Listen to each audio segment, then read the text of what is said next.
এই যে বন্ধুরা, এখন ওই পনির রোল বানাবে, তার জন্য এখন ইয়ে করছে, বেলা দিয়ে এখন বেলছে রুটিটাকে। দেখো কি করছে, বাবারে বাবারে, কোনো শেপ নেই, কিছু নেই, সুন্দর। আমরা ঠিক আছে, নিজে চেষ্টা করছে, তবুও আমি ছেড়ে দিয়েছি। ওই জন্য চেষ্টা করুক, চেষ্টা করলেই একদিন ফল মিলবে। এই যে আমিও একটু ডালটা এই সময় এই ফাঁকে করে নিলাম টুটুক করে। ডাল রুটি যারা যারা খেতে ভালোবাসো তারা অবশ্যই কমেন্ট করে জানাবে। আজকে আমি ডাল রুটি খাচ্ছি আর মেয়ে খাচ্ছে পনির রোল।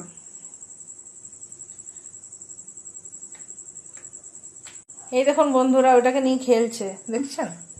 একবার হাতে নিচ্ছে, একবার বেলছে, কি যে করছে জানি না, শেষ পর্যন্ত কি হবে জানি না। এটা বন্ধুরা তাওয়াতে দিয়ে দেওয়া হয়েছে, দেখুন কি সুন্দর শেপ, দেখেছেন? দারুণ শেপ। যে উল্টাচ্ছে, চল কর, তাড়াতাড়ি তাড়াতাড়ি কর, পুড়ে যাবে। মিডিলে নিয়ে আয়, একবার উল্টা। বাবা দেখুন বন্ধুরা, দেখুন দেখুন, এই যে বন্ধুরা দেখুন, পুরটাকে মাঝখানে দিয়েছে। এই যে ওর আর বাবার বানিয়েছে, আমারটা এই যে বাকি আছে এখনো।